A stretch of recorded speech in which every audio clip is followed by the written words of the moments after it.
Pain is the thing I acquire, mental desire.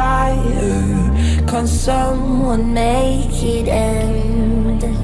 Bonjour à tous, aujourd'hui on se retrouve pour le samedi 17 décembre et en fait si je suis accoutrée de cette manière c'est parce que j'étais en train de tricoter mon pull et en train de l'essayer en fait pour voir où ma manche m'arrive. Et je me suis dit que c'était l'occasion en fait de vous le présenter porté sans transition. Je vous représente donc le Fairy Bouquet qui est un pull de Johanna Lang, tricoté dans les laines de Felici Punto, coloris Periwinkle, qui est d'origine polonaise, qui vit me semble-t-il en Espagne et qui propose des coloris magnifiques, et vous pouvez évidemment la contacter pour qu'elle vous teigne sur demande des coloris qui ne sont pas présents en boutique. J'ai avancé la manche. Normalement il faut faire 6 motifs et une fois que les 6 motifs sont terminés, on vous dit que vous pouvez du coup attaquer le poignet de manche. Et en fait la manche était bien trop courte. Je pense que c'est dû au fait que j'utilise des aiguilles qui sont plus petites. Donc normalement le patron recommande des 4,5, moi je tricote en 4. Je savais que ça allait jouer sur l'échantillon, mais je pensais pas que ça jouerait à ce point là, parce que là comme vous pouvez le constater, on est très loin de la longueur recommandée, en sachant que là j'ai déjà rajouté un motif. Donc je pense que je vais en rajouter un deuxième. Et ensuite j'attaquerai le poignet de manche. Je vais vous le montrer, mais en sachant que j'ai un pyjama une pièce une fois encore, puisqu'il fait très froid. Donc les zones de mes hanches se situent ici, donc ça vous donne un aperçu de où le pull s'arrête. Donc c'est pareil, j'ai pas du tout les anses recommandées. Le pull est plus court en longueur et moins large, mais au final j'aime bien, comme en plus avec les côtes ça resserre. Le pull, ça fait exactement le type de pull que j'aime bien. Après je pense que ça s'agrandira légèrement parce que je l'ai pas... En fait j'avais bloqué le haut, mais j'ai pas bloqué la totalité du pull avec les manches, le bas du jersey plus les côtes. Une fois que j'aurai fini mon motif, j'hésite, ou alors je termine ma manche, je le bloque, je vois ce que ça donne. Je sais pas encore trop comment je vais procéder. Ouais, je suis vraiment pressée de le finir parce que là vous voyez je le porte. Alors il manque une manche hein, mais je me rends compte que ça tient tellement chaud, c'est tellement agréable, et puis c'est une espèce de chaleur saine quoi. C'est exactement comme la matière de mon t-shirt que j'ai fini hier, que là vous ne voyez pas mais je vais vous montrer dans un instant, parce que je sais pas si je vous aurais mis les inserts hier de quand j'ai fini les t-shirts et que je les ai portés rapidement, mais la luminosité étant pas terrible, on voit pas en fait la bonne couleur et on voit pas forcément vraiment le rendu du vêtement de manière très précise. Donc je vais vous remontrer ça dans un instant. Comme vous pourrez le constater, en fait je suis encore en tenue de sport, je suis rentrée du pilates et en fait je sais pas, je me suis tout de suite mise à tricoter, et puis d'un coup je me suis dit mince, j'ai pas tourné de vidéo aujourd'hui, ensuite il va faire trop sombre, donc j'ai dit à mon mec s'il te plaît mets ton casque et mets-toi de la musique, fais tes trucs sur son ordi parce qu'il est juste derrière, et comme ça je peux tourner. Donc du coup là vous avez le patron de Direndo d'orage, non le patron orage de Direndo, fait en taille 38, vous voyez que dans une maille très extensible, il est trop grand, donc en fait j'aurais pu le faire en taille 36, voire taille 34. J'ai fait la version décolleté carré, manches longues qui sont vraiment très longues, qui en fait arrivent mi-main, enfin sur moi en tout cas. Bon là il y a plein de poils parce qu'il y a le mohair de mon pull qui s'est accroché et les petites poussières. Le coloris, je sais pas ce que vous aurez là à la caméra, mais en tout cas certains, il me semble que c'est Julie qui m'a dit que ce marron m'allait bien, mais en fait le marron que vous voyez en vidéo n'est pas la bonne couleur. C'est vraiment plus la couleur de l'insert que je vous aurais mis où il y a une mauvaise luminosité, donc c'est pas un marron... Enfin, en gros c'est pas la bonne couleur. Bon, de toute façon c'est un t-shirt qui est fait pour aller en dessous de tout, donc je m'en fiche un petit peu comme je vous l'ai déjà dit. Mais ça tient bien plus chaud. Pourtant la matière, je sais pas si vous allez voir, c'est une matière toute fine, genre si vous tirez on voit à travers. Mais c'est vraiment... Enfin c'est là où on voit la différence entre les matières synthétiques, les matières et les matières naturelles. En fait je le savais mais j'avais oublié à quel point la différence est énorme. Donc là vous voyez c'est hyper fin, et ben ça me tient 1000 fois plus chaud que celui-là que j'ai fait aussi, mais dans un jersey de coton, où là le tissu paraît tout de suite, je sais pas, plus froid, garde pas la chaleur, enfin il n'y a pas l'effet thermorégulateur de la laine. J'en profite pour vous le montrer aussi. Bon, il y a plein de poils de mon chat parce que il était avec moi, et puis c'est le genre de couleur et de tissu qui ramasse toutes les peluches, les moumoutes et les poussières. Donc c'est pour ça aussi que j'avais perdu l'habitude de coudre du noir. Parce qu'il faut tout le temps passer la roulette et c'est un peu... voilà, c'est un peu relou. Voilà pour la version noire qui est quand même plus fitée, même si au manche il y a quand même de l'aisance. Au niveau du torse, je pense que ça moule relativement bien. Enfin, c'est un vêtement qui est fait pour être moulant. Le décolleté est assez dégagé, mais pas non plus. Enfin, vous voyez, là c'est ma brassière de sport que vous voyez, mais concrètement on voit même pas la naissance du décolleté sans ma brassière. Donc j'ai remis mon uniforme du Vlogmas. J'espère que j'ai pas l'air... Je suis désolée si j'ai l'air un peu débraillée aujourd'hui, et puis un peu pressée, mais je me suis dit que si je tournais pas aujourd'hui, ce serait tant pis. Or j'ai quand même des choses à vous dire. Donc pour ce qui est de ma chaussette aussi, j'ai avancé mais vraiment un tout petit peu, donc ça se voit pas plus que ça. Donc je suis toujours dans la continuité de la plante de pied. Bon, je suis encore très loin, hein. J'ai plus d'une quarantaine de rangs à faire, donc j'avais envie aussi de vous présenter un autre en cours, mais que j'ai un peu laissé tomber ces temps-ci parce que vous voyez, qu'entre le pull et les chaussettes, au final oui j'avance, mais même en avançant quand même tous les jours, ça reste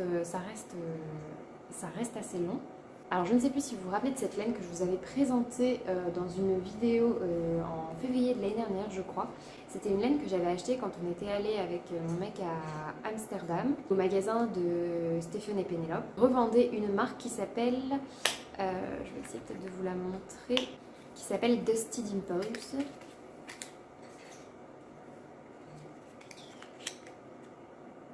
Et moi j'avais pris le coloris Wine sur la base Dusty Sock, donc avec laquelle on peut faire des chaussettes. J'avais pris 3 écheveaux et au final avec la couleur j'ai longtemps hésité et finalement je me suis lancée pour faire un châle parce que c'est ce dont je manquais et c'est une couleur que j'aime bien. J'ai hésité à la faire en pull, mais en fait je me suis rendu compte que dans ma garde-robe je portais assez peu cette couleur et au moment où je vous dis ça j'ai presque comme un regret. En tout cas, petite précision, aujourd'hui cette marque elle est plus vendue chez Stéphane et Pénélope, donc je pensais que la designeuse avait arrêté la teinturière avait arrêté son activité, et donc je l'ai contactée sur internet parce qu'en fait elle a un site et pareil sur son site il y a plus grand chose. Et en fait elle m'a dit que oui là ils étaient un petit peu au ralenti, mais que si jamais il y avait des coloris, des choses qu'on avait envie, j'avais juste à lui envoyer un mail et elle le ferait avec plaisir. Donc je vous transmets l'information, si vous trouvez... si vous aimez bien cette couleur, enfin je sais pas, ou que vous découvrez un coloris dans son catalogue qui vous plaît, vous pouvez toujours la contacter.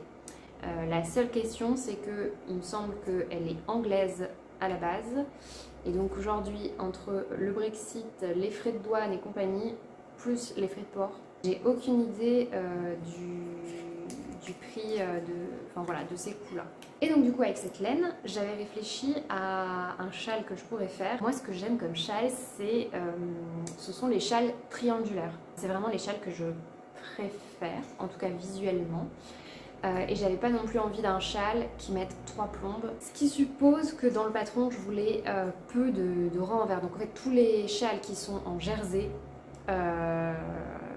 endroit, je savais que c'était aller en maille endroit et retour du coup en maille envers, et c'est pas ce dont j'avais envie. Dans l'idéal je voulais un patron qui avance assez vite, et donc j'ai trouvé un patron gratuit qui s'appelle je sais pas du tout, c'est Reina de, j'ai oublié son nom mais je vous mettrai tout en barre d'infos, et je trouvais que c'était un châle assez simple, donc c'est un châle triangulaire avec assez peu de texture. En fait c'est un jeu de rangs de point mousse et de rangs de dentelle créés par des jetés qu'ensuite vous retricotez.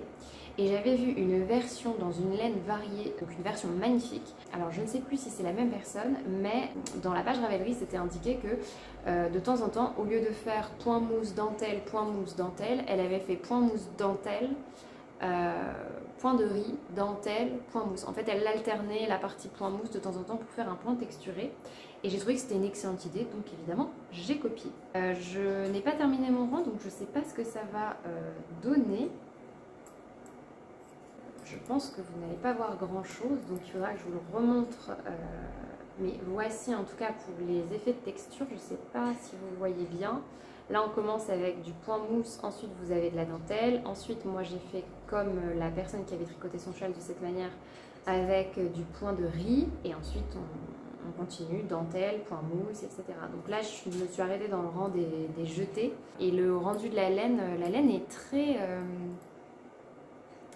sympa à tricoter, bon, déjà parce que en termes de teinture, c'est un coloris qui est... c'est pas vraiment un semi-solide, on est vraiment plus proche, je trouve, de la laine variée, mais tout reste assez fondu. Alors peut-être qu'en caméra ce sera plus prononcé, mais j'adore la profondeur de la laine.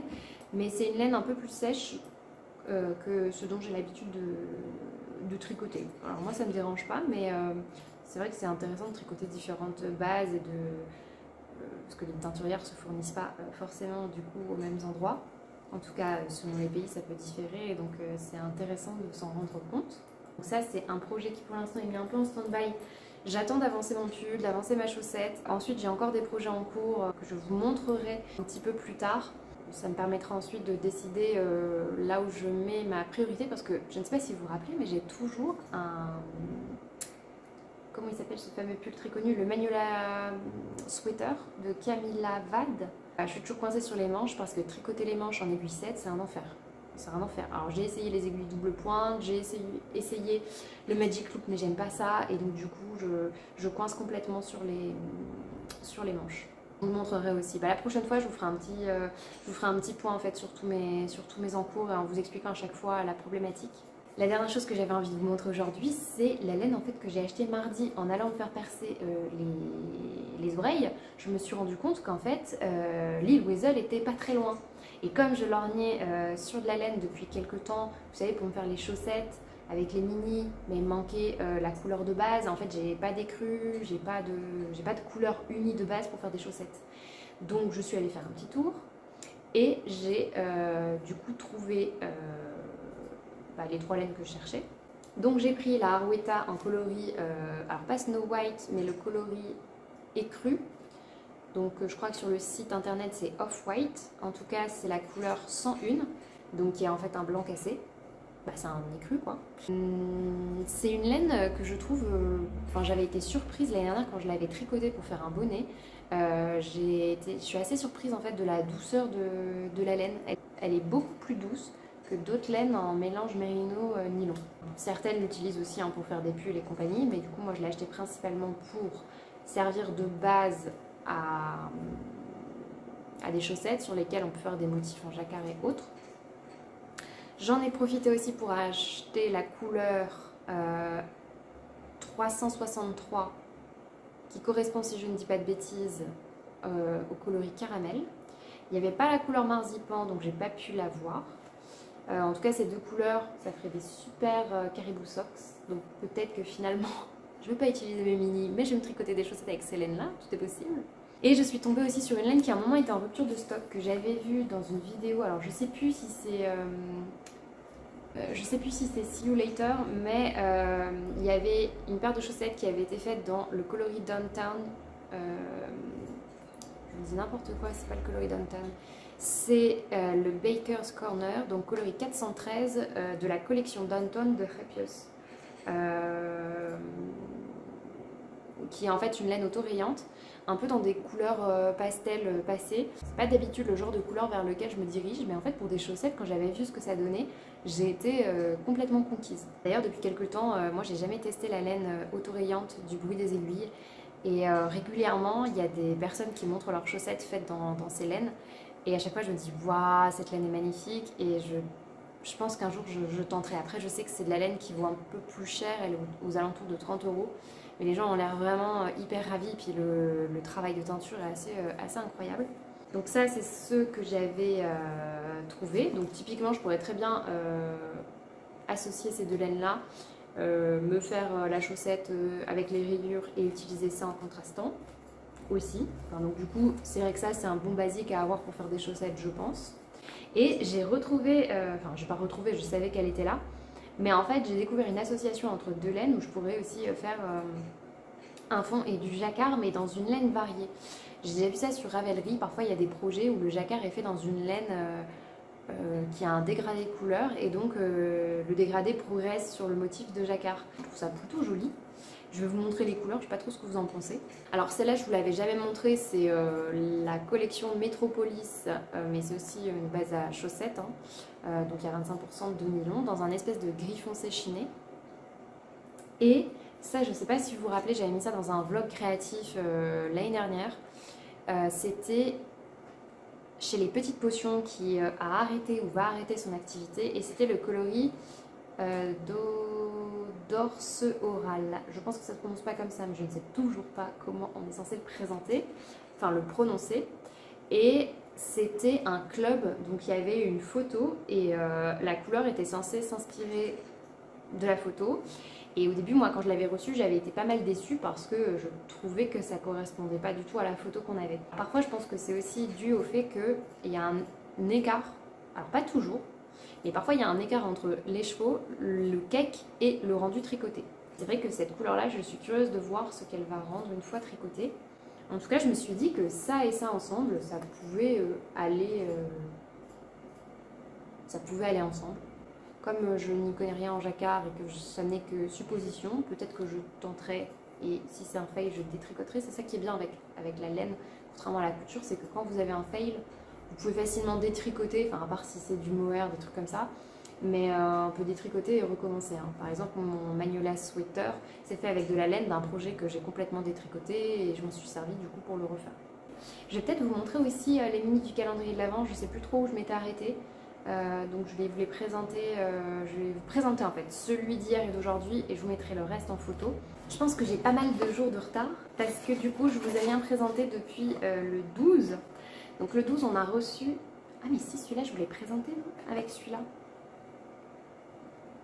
Je ne sais plus. Bah si je vous les ai présentés, je vous les représente. Donc un espèce de... Si je vous ai parlé parce que je vous avais parlé du Pick and Pie. Donc celui-là je pense que je vous l'ai montré. Ça c'était la base écrue avec des reflets orange et je vous avais dit que ça pouvait aller ensemble. Vous voyez, non seulement je commence à perdre la notion du temps, mais en plus je ne sais plus ce que je vous raconte.